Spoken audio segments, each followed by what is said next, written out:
Good morning friends.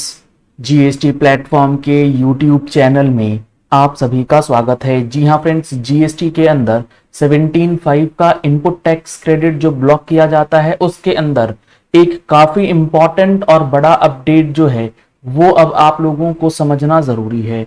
जुड़े रहिएगा इस वीडियो के एंड तक ताकि आपको भी ये पर्टिकुलर पॉइंट जो है वो अच्छे से समझ में आ जाए।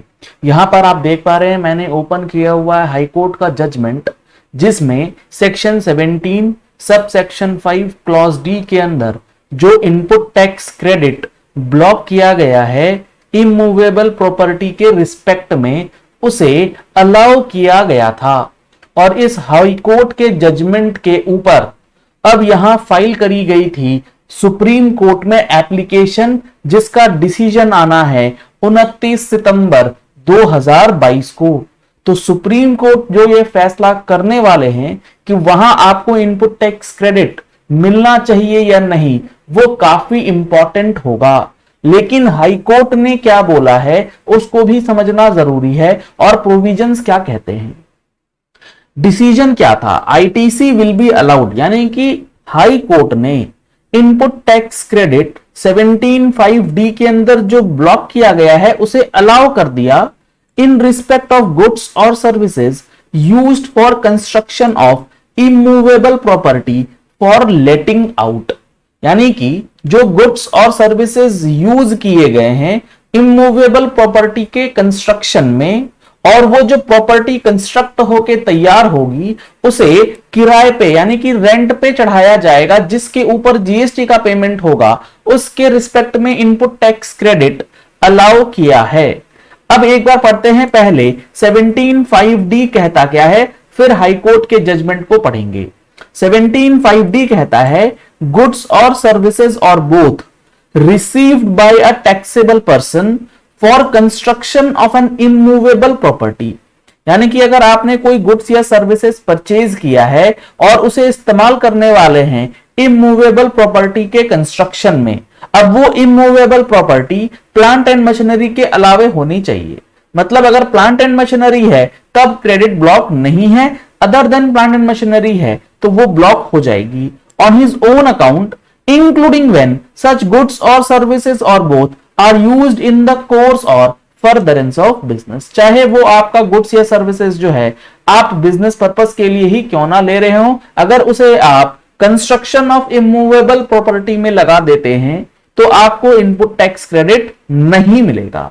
और ये जो टर्म है कंस्ट्रक्शन वो इंक्लूड करता है टर्म रिकंस्ट्रक्शन, रिनोवेशन, एडिशन और alteration to the extent of capitalization. यानी कि अगर आप कंस्ट्रक्शन के लिए कोई मटेरियल लेते हैं और उस पर्टिकुलर एक्सपेंडिचर को अमाउंट को रेवेन्यू में ना बुक करके कैपिटलाइज कर देते हैं बुक के अंदर यानी कि अकाउंट्स के अंदर, तो आपका इनपुट टैक्स क्रेडिट जो है वो ब्लॉक हो जाता है। अब हाई कोर्ट ने क्या बोला है इस 17(5)(d) के अंदर, ऐसी ही इंपॉर्टेंट एनालिसिस आपको इंपॉर्टेंट जजमेंट्स की हमारी मंथली टैक्स मैगजीन में प्रोवाइड करी जाती है। अगर आप लोगों ने अभी तक टैक्स मैगजीन का सब्सक्रिप्शन नहीं लिया है तो जो नंबर्स आपको स्क्रीन पे स्क्रॉल किए गए हैं आप उन नंबर्स पे कॉल करके व्हाट्सएप करके टैक्स मैगजीन का सब्सक्रिप्शन ले सकते हैं और मंथली जीएसटी और इनकम टैक्स से रिलेटेड अपडेट्स जो है वो पा सकते हैं।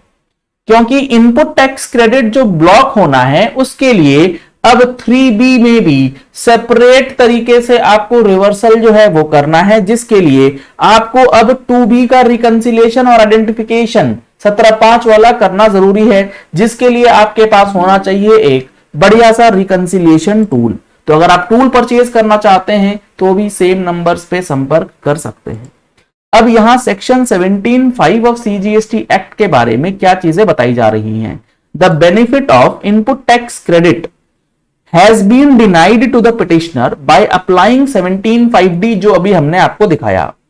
क्योंकि वहां लैंग्वेज लिखी गई है construction of N immovable property के लिए कोई भी गुड्स या सर्विसेज जो है यूज होगी आईटीसी नहीं मिलेगा।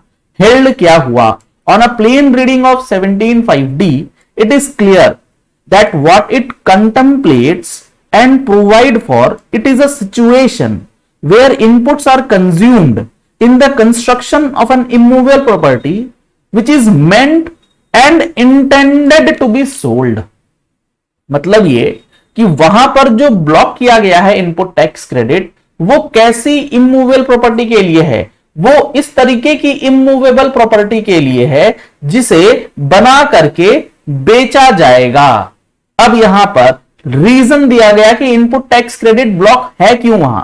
The sale of immovable property post issuance of completion certificate does not attract any levy of GST.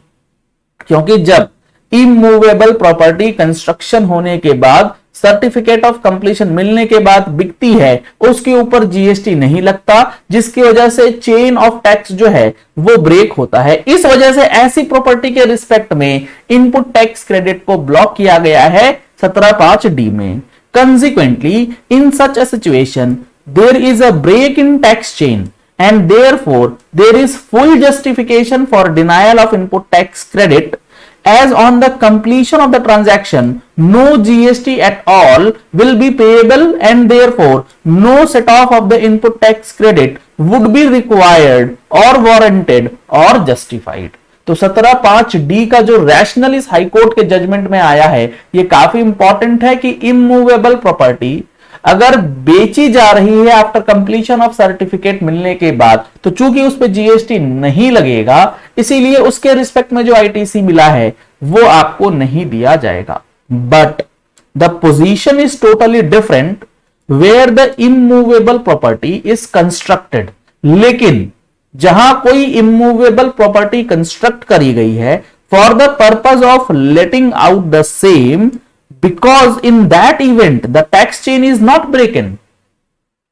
क्योंकि जब वो रेंट पे दिया जाएगा तो वहां टैक्स चेन तो ब्रेक होगा नहीं, बल्कि एडिशनल रेवेन्यू ही वहां पर पेमेंट होगा। And on the contrary the construction of the building will result in a fresh stream of GST revenue, क्योंकि रेंट के ऊपर भी जीएसटी जाएगा। तो यहां आपको यह चीज समझनी होगी कि denial of input tax credit in such a situation would be completely arbitrary. तो इस सिचुएशन में इनपुट टैक्स क्रेडिट को ब्लॉक करना बिल्कुल आर्बिट्ररी होगा, unjust and oppressive and would be directly opposed to the basic rational of GST. ये गलत हो जाएगा। और जो बेसिक कॉन्सेप्ट है जीएसटी का कि डबल इफेक्ट ऑफ टैक्सेशन यानी कि कैस्केडिंग इफेक्ट जो है वो नहीं होना चाहिए, वो यहां कर दिया जाएगा। तो यहां यही चीज लिखी गई है, which is to prevent the basic concept of GST क्या है कि prevent the cascading effect of multi stage taxation and inevitable increase in costs which would have to be borne by the consumer. तो यहां पर ये सारी चीजों को देखते हुए हाईकोर्ट ने इस पर्टिकुलर पॉइंट पे ये जजमेंट दिया है कि इनपुट टैक्स क्रेडिट जो है वो अलाउ होगा, जिसका अब फाइनल डिसीजन सुप्रीम कोर्ट के अंदर 29 सितंबर को आएगा, जिससे काफी सारी चीजें आप लोगों को, हम लोगों को समझ में आने वाली है कि 17(5) को किस सेंस में पढ़ना है। In that view of the matter, in our considered opinion, the provisions of 17(5)(d is to be read down and the narrow restriction as imposed reading of the provision by the department is not required to be accepted। ये accepted नहीं किया जा सकता। In that view, if the assessee is required to pay GST on the rental income arising out of the investment which he has paid GST, it is required to have the input tax credit। जिस property पे रेंटर के ऊपर GST पे होगा, उसी property के ऊपर जो आईटीसी है वो डिनाई नहीं किया जाएगा। तो काफी इंपॉर्टेंट ये अपडेट जजमेंट जो है आपको देखने को मिलने वाला है। चलिए इस वीडियो को यही एंड करते हैं। आशा करते हैं आपको ये पॉइंट क्लियर हो गया होगा कि इनपुट टैक्स क्रेडिट जो ये ब्लॉक होता है 17(5)(d) में, इसको आप किस तरीके से पढ़ सकते हैं और यूज कर सकते हैं। Thank you and have a nice day.